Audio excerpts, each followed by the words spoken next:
மனித பிறவியின் நோக்கம் என்ன? What is the purpose of life? அதோடைய காரணம் என்ன? எதுக்காக நான் பிறந்திருக்கிறேன்? இந்த பிறப்புக்கான ரகசியம் எங்கே இருக்கிறது? நோக்கம் என்ன அப்படின்னு ரொம்ப பெரிய கேள்வி. இது 5 நிமிஷத்தில் சொல்ல முடியுமான்னு தெரியல, பட் பார்க்கலாம். அதாவது உலகத்தில் எத்தனையோ ஜீவராசிகள் இருக்குது, 85 லட்சம் உயிரினங்கள் இருக்கிறது. அதில் மனித பிறவி அப்படிங்கிறது ரொம்ப அற்புதமான ஒரு பிறப்பு. அதனால தான் சொல்லலாம், அரிது அரிது மானிடராய் பிறத்தல் அரிது அப்படின்னு சித்தன் ஒரு வாக்கியம் இருக்குது. கூன் குருடு இல்லாமல் பிறத்தல் அரிது, அப்படியே ஒரு பாடல் இருக்கும். அதாவது மனித பிறவிக்கு முன்னாடி நீங்கள் பல பிறவி எடுத்து தான் இங்கே வந்திருக்கிறீங்க. You understand? முற்பிறவின்னு ஒன்று இருக்குதானா? கட்டாயம் இருக்குது. இதை பற்றி நம்ம டீட்டெயில்டாக, இதை நான் இப்போ சொன்னால் உங்களுக்கு ஒரு கதை மாதிரி தெரியும். மாணிக்கவாசகருடைய பாடலில் நீங்கள் பார்த்துருப்பீங்க. நான் பூவாகி புல்லாகி மரமாகி பல்மிருகமாய் தேவராய் கணங்களாயின்னு அந்த பாடல் போகும். ரொம்ப அற்புதமான பாடல் அது. இன்னைக்கு நான் மனிதராக உட்கார்ந்துருக்கிறேன், இனி தேவனாகணும். அது இந்த உயிர் ஒரு பெரிய ஒரு சைக்கிளில் அப்படியே சுற்றி வருது. அந்த ஒரு செல்லு அமீபாவிலிருந்து ஆரம்பித்து அப்படியே போய் இன்னைக்கு மனித பிறவியாக இங்கே உட்கார்ந்து கொண்டு இருக்குது. இதுக்கு அடுத்தது என்ன அப்படின்னு பார்த்தா, ஒரு வரியில் சும்மா உங்களுக்கு புரிகிற மாதிரி சொல்லணுன்னா, உங்களுடைய அனுபவத்தில் மனுஷனுக்கு என்ன தேவை உங்களுக்குன்னு பார்த்தா, நீங்கள் பல விதமான தேவைகளை சொல்வீங்க. எனக்கு பணம் வேணும், சொத்து வேணும், வீடு வேணும், கார் வேணும், பங்களா வேணும், நல்ல வாழ்க்கை வேணும், பிள்ளைங்க வேணும், பதவி வேணும், பவர் வேணும், எல்லாமே கேட்பீங்க. ஆனால் உண்மையிலே உங்களுக்கு என்ன வேணும் தெரியுங்களா? விடுதலை தான் வேணும். You want freedom. You understand? Freedom is the ultimate thing. அதாவது ஒரு மனுஷன் எல்லாத்துலேருந்து எனக்கு விடுதலை வேணும், ஃப்ரீயாக இருக்கணும்ப்பா. கடைசியில் நீங்கள் பார்த்தீங்கன்னா அங்கே தான் நிற்பீங்க. You understand?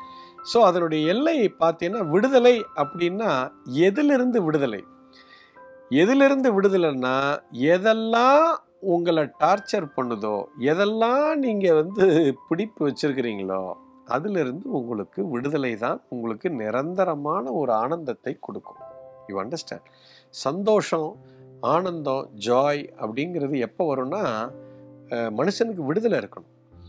இப்போ இயற்கையில் இப்போ உங்களுக்கு நிறைய ஆசைகள் இருக்குது. நீங்கள் நல்லா கூர்ந்து கவனிங்க. ஒரு சின்ன விஷயத்திலிருந்து பெரிய விஷயம் வரைக்கும், பெரிய ஆசை வரைக்கும். இப்போ ஒரு சட்டை வாங்கணும், ஒரு சின்ன ஒரு புக்கு வாங்கணும், அல்லது ஒரு சைக்கிள் வாங்கணும், ஒரு பைக் வாங்கணும், ஒரு ஃபோன் வாங்கணும் அப்படின்னு உங்களுக்கு ஒவ்வொன்றுலேயும் ஒரு ஆசை இருக்குது. நல்லா கூர்ந்து கவனிங்க. இன்றைக்கி நீங்கள் ஒரு பொருளை வாங்கி ஆசையாக வாங்குவீங்க, அதை பயன்படுத்துவீங்க. அதை முழுசாக பயன்படுத்தி அதை அனுபவித்து முடித்ததுக்கப்புறம் அது போர் அடிச்சு போயிடும். அதுக்கப்புறம் அடுத்த ஃபோனை வாங்கணும்னு பார்ப்பீங்க. அப்புறம் அடுத்த ஃபோனை வாங்குவீங்க, அதை வாங்கி பயன்படுத்தி முடித்தோன்னு போர் அடிச்சு போயிடும். ஒரு பைக் வாங்குவீங்க, அப்புறம் அந்த பைக் வாங்கி அதை அவ்வளோ ஆசாசியாக வாங்குவீங்க. அதை பயன்படுத்தி முடித்தோடனே தூக்கி போட்டு அடுத்த பைக் வாங்கணும்னு பார்ப்பீங்க. அதுக்கப்புறம் ஒரு சின்ன கார் வாங்கணும்னு நினைப்பீங்க. அப்புறம் அடுத்த லெவல் காருக்கு வாங்கணும்னு நினைப்பீங்க. நீங்கள் நல்ல இயற்கையில் நீங்கள் கூர்ந்து, இறைவன் இறைவனோ ஏதோ ஒரு சக்தி, எந்த ஒரு விஷயத்த நீங்கள் ரொம்ப ஆசைப்பட்டு வாங்குறீங்களோ, அதை எடுத்து பக்கத்தில் வச்சோன்னா கொஞ்ச நாளில் அது போர் அடிச்சிடும். அப்போ எந்த பொருள் நீங்கள் நல்லா கவனித்து பாருங்கள். லாஸ்ட் இது ஒரு பெரிய ராக்கெட் சயின்ஸ் இல்லை. உங்கள் வாழ்க்கையை நீங்கள் பின்னோக்கி பார்த்தாலே தெரியும். அதனால தான் கல்யாணம் மோகம் 30 நாள், ஆசை 60 நாளும்பா. கல்யாணம் ஆசைப்பட்டு கல்யாணம் பண்ணுவீங்க. ஒரு 6 மாதம் 1 வருஷம் ஆச்சுன்னா அப்புறம் பொண்டாட்டி போர் அடிச்சிருது, அப்புறம் வீட்டுக்கு போக மாட்டான். எல்லாமே அப்படி தான். எந்த உறவு முறையும் அப்படித்தான், எல்லாமே அப்படித்தான். You understand? எதுவுமே உங்களுக்கு நிலையாகவே இருக்காதுங்கிறது தான் நீங்கள் நல்லா கவனிக்கணும். அப்போ இந்த இயற்கை இந்த லைஃப்பை நீங்கள் நல்லா கூர்ந்து கவனிச்சீங்கன்னா ஏதோ ஒன்று சொல்ல வருது. அப்போ இந்த உலகத்தில் எனக்கு ஏதோ ஒரு விஷயத்தை நான் எடுத்து, அது எனக்கு போரே அடிக்காது, எனக்கு அது கடைசி வரைக்கும் ஒரு நிலையாக என் கூடவே அது வேணும், என் கூடவே அது இருக்குது அப்படின்னா அது என்ன? அது வெளியில் அந்த மாதிரி ஏதாவது ஒரு பொருள் இருக்கா அப்படின்னா அது இல்லை வெளியில். ஏன்னா எந்த ஒரு பொருளை நீங்கள் பிடிச்சி வச்சாலும் அது உங்களுக்கு பாதிப்பை ஏற்படுத்தும். உங்களுக்கு ஃப்ரீடம் கிடைக்காது, விடுதலை கிடைக்காது. அப்போ இது கடைசியில இது ஏதோ ஒரு பாயிண்ட்டுக்கு உங்களை கொண்டு வர்றதுக்காக இயற்கை வந்து இந்த ஒரு கேம் ஆடிக்கிட்டு இருக்கு. ஆனா அந்த கேம் நமக்கு சலிக்கவே சலிக்காதுங்க. எவ்வளவு ஆசை இருந்தாலும் நம்ம வந்து திரும்ப துரத்திக்கிட்டே தான் இருப்போம்.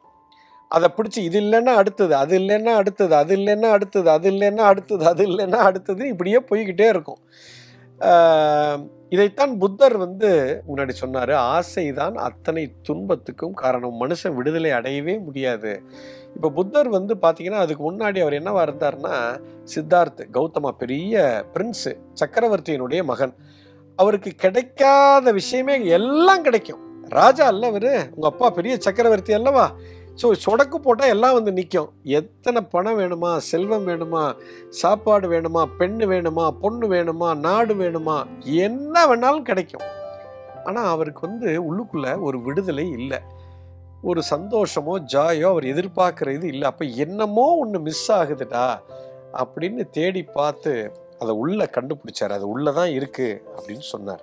அப்படின்னு அவர் உணர்ந்து பார்த்தார். உணர்ந்து பார்த்து தெரிஞ்சு அதனாலதான் எல்லாத்தையும் தூக்கி போட்டார். அதாவது அவர் எதையுமே துறவரம் என்பது தூக்கி போடுறது இல்லைங்க, மனதளவுல அதுல இருந்து விடுபடுறது.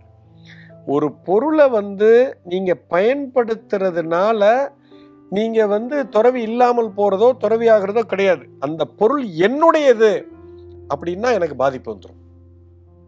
ஏன்னா ஒரு பொருளை நீங்க பயன்படுத்தலாம், எப்போ அது மேல ஒரு பிடிப்பு வச்சீங்களோ இப்போ உங்களுக்கு பாதிப்பு வரும். உங்களுக்கு ஃப்ரீடம் போயிடும். இப்போ ஒரு ஒரு காரில் போகிறீங்க, ஒரு BMW காரில் நீங்கள் பயணிக்கிறீங்க. பயணிச்சிட்டு இருக்கும்போது அது உங்களுடைய கார், நீங்கள் கஷ்டப்பட்டு சம்பாரித்து வாங்கின காரு, அதில் போயிட்டுருக்கிறீங்க, புது காரு. அப்போ அந்த காரில் போயிட்டு இருக்கும்போது ஒரு கல் வந்து அந்த காரில் விழுந்து கார் கண்ணாடி உடையுது. கார் கண்ணாடி உடையும் போது உங்கள் நெஞ்சும் வெடிச்சிரும். ஐயோ, என் BMW காரில் இப்படி கண்ணாடி உடைச்சுட்டானேன்னு நெஞ்சு வலிக்கும். சரியா? இப்போ ஏங்க இவ்வளோ கஷ்டப்படுறீங்க நீங்கள் அப்படின்னு கேட்டால், பாருங்கள், என் கண்ணாடி உடஞ்சி போச்சுன்னா நான் கஷ்டம் வரத்தானே செய்யும். கண்ணாடி உடஞ்சா கஷ்டம் வராது. இப்போ இதே நீங்கள் வந்து இன்னொரு BMW காரில் போகிறீங்க, ஆனால் அது உங்கள் கார் இல்லை, உங்கள் நண்பரோட காரு. நீங்கள் அவர் காரில் நீங்கள் ட்ராவல் பண்ணுறீங்க. இப்போ ஒருத்தன் கல்லை தூக்கி அந்த கார் கண்ணாடியில் அடிக்கிறான், கார் கண்ணாடி உடையுது. இப்போ உங்களுக்கு நெஞ்சு வலிக்குமா? வலிக்காது. ஏன் கண்ணாடி உடஞ்சி போச்சு, வேற மாற்றுப்பா அப்படின்னு அழகாக அதுக்கு ஒரு சொல்யூஷனை சொல்லிட்டு நீங்கள் போயிட்டே இருப்பீங்க. இப்போது இந்த ரெண்டு சம்பவத்திலையும் இங்கேயும் கண்ணாடி உடஞ்சது, இங்கேயும் கண்ணாடி உடஞ்சது. ஆனால் இங்கே உங்களுக்கு நெஞ்சு வலிக்குது, இங்கே வலிக்கலை. என்ன காரணம்னு பார்த்தா கண்ணாடிக்கும் இதுக்கும் சம்பந்தமே இல்லைங்க. அந்த கார் மேலே நீங்கள் வச்சிருந்த பிடிப்பு, இது என்னுடையது அப்படின்னு ஒரு ப்ரொசஸ் பண்ணீங்க பார்த்தீங்களா, அதனால தான் உங்களுக்கு அந்த வலி ஏற்படுது. ஸோ வெளியில் நடக்கக்கூடிய பொருள்னாலேயோ அல்லது சம்பவத்தினாலேயோ ஒரு மனுஷன் வந்து வலி வரல. இப்போ அவனோட உயிர் வந்து எல்லாத்தையும் பிடிச்சி வச்சுக்குது. அப்போ எதை நீ பிடிச்சு வச்சிருக்கிறாயோ அது உன்னைய பிடிச்சி வச்சுக்கும். அப்போ உனக்கு விடுதலை கிடைக்காது. அப்ப நீ கஷ்டப்பட்டுக்கிட்டே இருப்ப. இதைத்தான் வாழ்க்கை உனக்கு கற்றுக் கொடுத்து கொண்டே இருக்குது. அப்ப நான் ஃப்ரீடம் நோக்கி போகணும்னு நினைக்கிறேன், விடுதலையை நோக்கி போகணும், அதுதான் எனக்கு ஆசை. எனக்கு கஷ்டம் வரக்கூடாது. ஆனா நான் வந்து எல்லாத்தையும் பிடிச்சு வச்சுப்பேன். ஒரு பொருளை பயன்படுத்துறது தப்பு இல்லை, பிடிச்சு வச்சுக்கிறதான் தப்பு.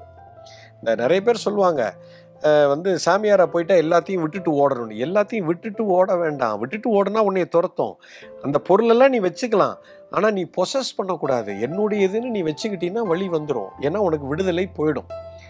அப்போ உன்னுடைய உயிர் சக்தி வந்து உன்னை சுற்றி இருக்கிற எந்த பொருளையும் சொந்தம் கொண்டாடக்கூடாது. அதைத்தான் கிருஷ்ண பரமாத்மா சொல்கிறாரு, எது இன்று உன்னுடையதோ நாளை அது வேற ஒருத்தனோடதுடா, நாளை மறுநாள் அது இன்னொருத்தருடையது அப்படிங்கிறாரு. ஏன்டா அது ஒன்றுதுன்னு நினச்சி ஏமாந்து போய் இப்படி கஷ்டப்படுறேங்கிறாரு. அந்த வார்த்தைக்கு அர்த்தமே அதுதான். அப்போ உனக்கு விடுதலை கிடைக்காது இந்த வாழ்க்கையில். வாழ்க்கைங்கிறது ஜாலியாக விளையாடு, இதில் ஒன்றும் இல்லை, எல்லாத்தையும் அனுபவிச்சுட்டு போயிட்டே இரு, அதுதான் பர்பஸ். எதையும் சொந்தம் கொண்டாடாத. நீ உன்னோட உயிர்த்தன்மையை உள்ளேயே வச்சுக்கொள். உனக்குள்ள ஒரு சக்தி இருக்குது, அதுக்குள்ளதான் நீ பிடிச்சி வச்சுக்கணுமே தவிர வெளியில இருக்கிறத நீ பிடிச்சி வச்சின்னா படாத பாடுபடுவ.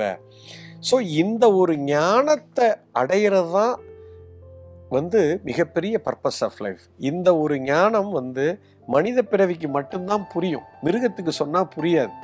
அது வந்து எல்லாத்தையும் தேடி தேடி போகும். இந்த ஞானம் உனக்கு கிடைச்சு, இது உணர்வா உனக்குள்ள மாறிடுச்சு. நீ வெளியில போய் எதையும் பிடிச்சிக்காம உள்ளேயே நீ இருந்த, நீ உள்ள இருக்கிற அந்த உன்னோட உயிர் மூலத்தை மட்டும் நீ பிடிச்சு வச்சுக்கிட்டு இருந்தன்னா, இதை எப்ப நீ உணர்கிறாயோ அதுதான் உன்னுடைய நோக்கம், வாழ்க்கையின் நோக்கம். பர்பஸ் ஆஃப் லைஃபே அதுதான். அதுக்கு பேரு தான், அந்த உள்ள போய் ஏதோ ஒன்று பிடிக்கிறீங்க பார்த்தீங்களா, அதுக்கு பேரு தான் கடவுள்னு பேர். அந்த வார்த்தையிலேயே அர்த்தம் அடங்கி இருக்கு. கடவுள் அப்படிங்கிறத கொஞ்சம் அப்படி உடைச்சு பாருங்க. உள்ளே கெட அப்படின்னு சொல்றான். கட உள்ளே அப்படின்னு சொல்றான். வெளியில போகாத, வெளியில எதையும் போய் பிடிச்சு வச்சுக்காத, கஷ்டப்படுவ. உள்ளே கிடந்தால் உனக்கு மிகப்பெரிய ஒரு சொத்து ஒன்று காற்று கொண்டு இருக்குது. இதை உணர்வதற்காகத்தான் இந்த பிறவியே நாம எடுத்திருக்கிறோம். இதை எப்போ ஒருத்தன் உணர்ந்துட்டானோ அவனுக்கு முழு விடுதலை கிடைத்துவிடும். இதை உள்ள கிடக்கிறதுனால என் வீடு, என் வாசல், என் மனைவியை விட்டுட்டு ஓடணும்னு அவசியம் இல்லை. அதெல்லாம் பக்கத்திலே இருக்கலாம். ஆனால் பொசசிவ் ஆயிடக்கூடாது, பிடிச்சி வச்சுக்கூடாது. அது பாட்டில் அது இருக்கும், நீ பாட்டில் நீ இருக்கணும். இதுதான் விடுதலைக்கான வழி. இதுதான் சுருக்கமாக சொல்லணும்னா இதுதான் பர்பஸ் ஆஃப் லைஃப். இதை எப்படி செய்கிறது? அதுதான் ஆன்மீகம் என்ற மிகப்பெரிய ஒரு ஞானம். You understand? சுருக்கமாக சொல்லியிருக்கோம், புரிஞ்சிருக்கும்னு நினைக்கிறேன்.